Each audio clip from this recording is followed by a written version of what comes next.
nombre es López Amelia. Les voy a enseñar todo lo referente al telar, en cuanto al manejo, la lubricación y ajuste. Ustedes cuando llega a su casa el telar llega así, ya tiene una parte de tejido hecho, que esto de fábrica es para controlar el correcto funcionamiento del telar, y todo enhebrado. Esta parte de atrás se encuentra embalada.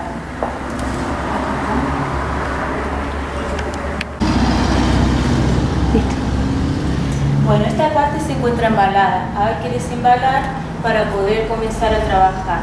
Entonces desatamos.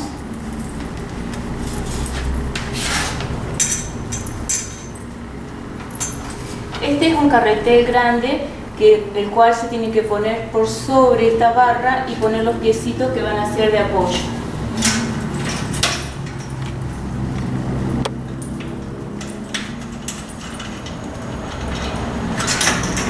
Esta parte está embalada, por eso se encuentra atornillado al revés, porque realmente tiene que ir esta parte puesta acá, apoyada en el tornillo, y luego atornillamos.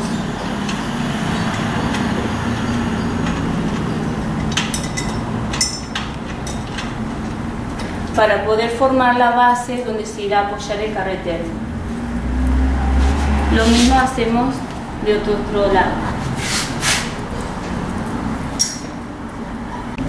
Lo mismo hacemos de otra parte. Para poder ayudarse pueden utilizar una llave número 15.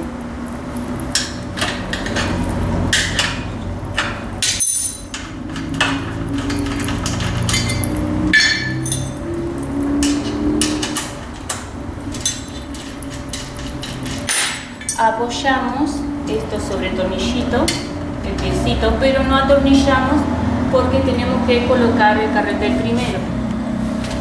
El carretel lo pasamos por sobre esta barra, vamos a estirar para que los hilos se acomoden sobre el hierro. Luego ponemos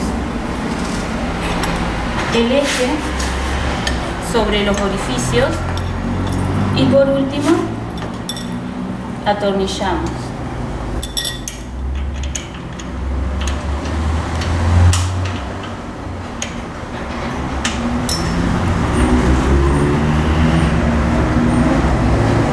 Ante todo, este hierro que se encuentra acá lo debemos sacar porque es la base donde va a ir el carretel de hilo grueso.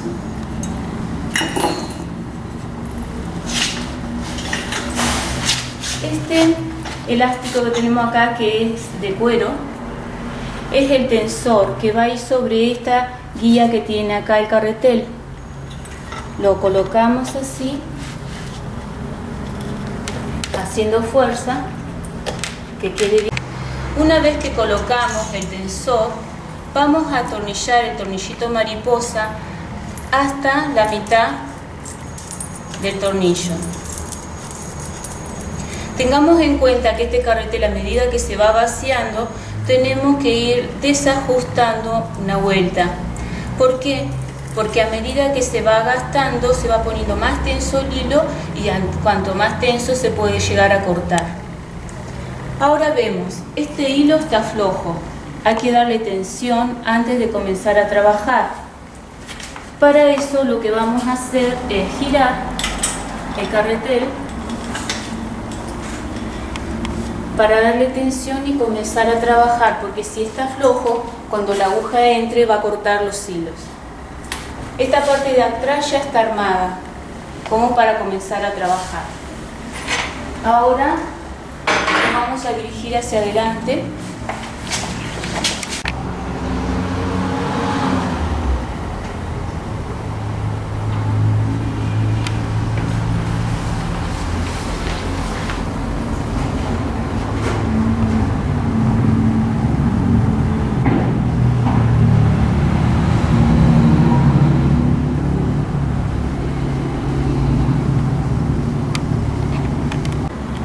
Bueno, primero antes de comenzar a tejer, observamos que la aguja está muy cerca del tejido. No podemos comenzar así, tenemos que retrocederla al punto de inicio. Para eso nos ayudamos para retroceder la aguja, la ponemos en el punto de inicio. Luego colocamos el hilo grueso en este pie, lo ponemos bien debajo del arito para que el hilo se desplace y no se corte. Pasamos así, ahí, ahí. Luego, del lado de atrás hacia adelante, enhebramos la aguja.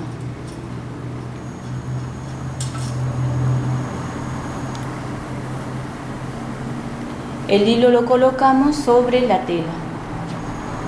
Una vez que ya tenemos posicionado el hilo, probamos la tela si está bien tensa y comenzamos a tejer. Encendemos. En el caso que se coloque un hilo más fino, acá tenemos que hacer que salte de a un diente para que la tela quede homogénea, si no va a quedar abierto. En el caso de que quieran hacer trapo rejilla, tienen que hacer que se desplace de a 3 o de a 2.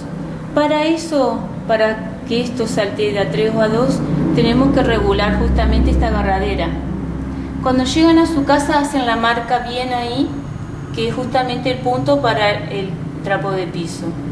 En el caso de que ustedes quieran luego hacer otras producciones como trapo rejilla o utilizar otro tipo de hilo, lo pueden subir o bajar según el grosor que ustedes quieran del hilo y lo que quieran hacer de apertura en cada trazo del hilo.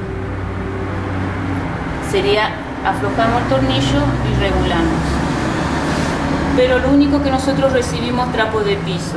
Tengan en cuenta de marcar justo ahí, porque a este nivel es para justamente el trapo de piso. Otra recomendación a tener en cuenta: debemos lubricar el telar cada 2 días con gotitas de aceite para que tengamos telar por tiempo. ¿Por qué? Porque en estos orígenes, aquí también debemos poner una gotita de aceite y en esta parte también, que son las partes de movimiento. Siempre también va a depurar el aceite oscuro es que se está limpiando la pieza.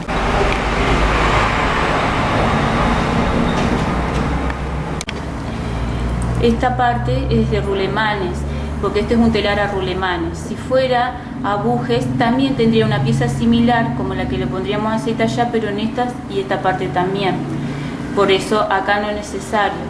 Es mejor el de telar a rulemanes porque tiene una pieza sellada. Esto hace que no se ensucien justamente las piezas internas y hace también que el telar ande a mayor velocidad. La cadena, esta pieza, también debe ser limpiada y lubricada. Para eso se hace necesario utilizar un cepillito para poder sacar las pelusas que se depositan ahí y luego lubricarla con un poquito de aceite para un correcto funcionamiento.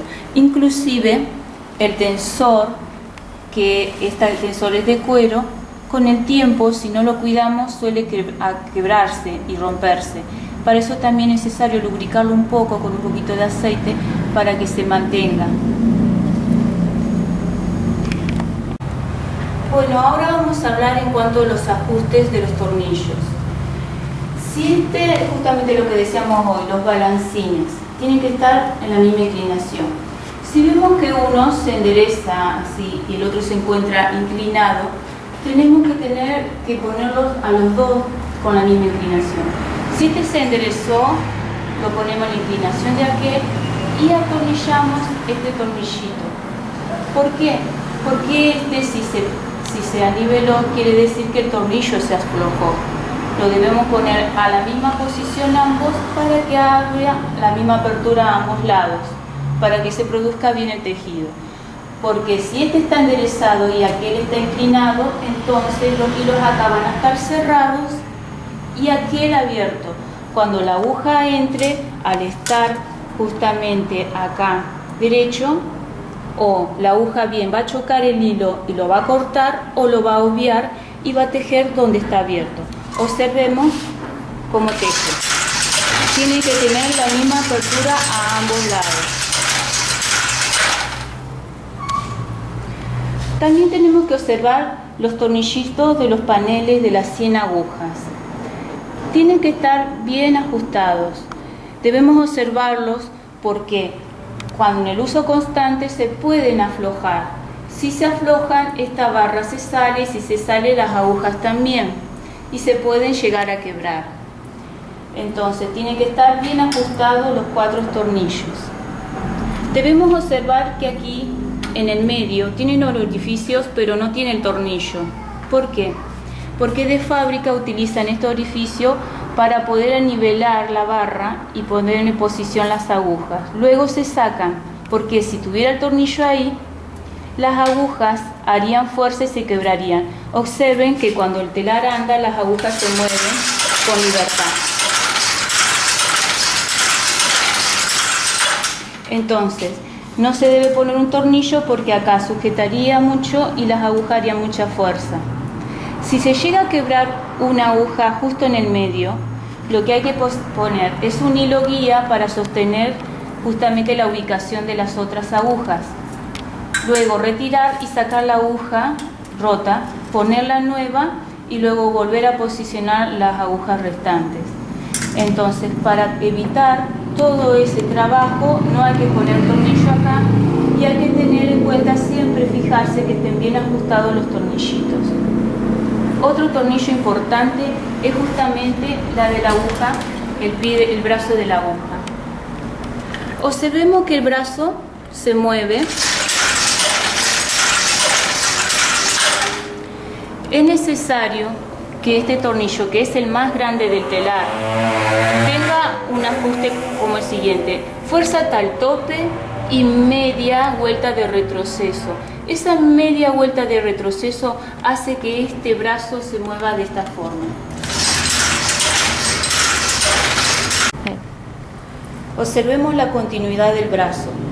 Acá tiene una doble tuerca, pero también tiene una pequeña separación. Es necesario pues, esta separación para que permita el movimiento, pero no tiene que estar muy separado, porque si se llega a aflojar uno de estos se cae. Este movimiento que está en libertad puede hacer que este hierro choque con esto, y esto nos estamos demostrando que está muy separado de aquí. Si esto se separa y hace un golpeteo acá, lo que va a hacer que la aguja vibre y corte algunos hilos del tejido. Por eso tenemos que tener en cuenta que solo tiene esta amplitud de separación. Ahora continuamos observando la aguja y vemos que acá hay doble tornillo y una pequeña separación también. Esta es necesaria para que permita el movimiento de la aguja principal. Están estos dobles tornillos que permiten mantener justamente el nivel adecuado para el movimiento. Si se llega a caer uno, debemos colocarlo justo como estaba para que la aguja funcione bien y no haga una vibración.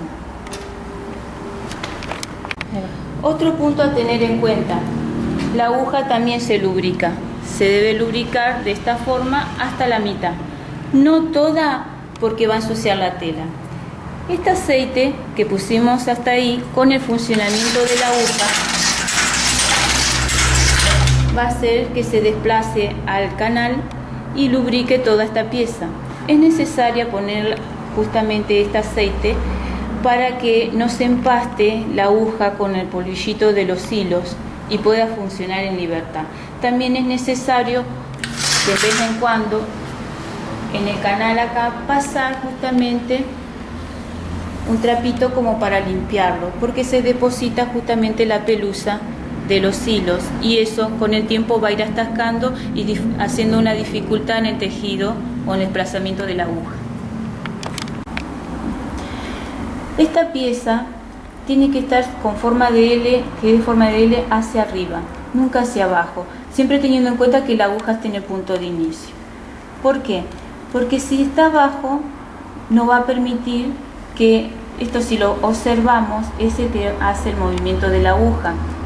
Entonces la aguja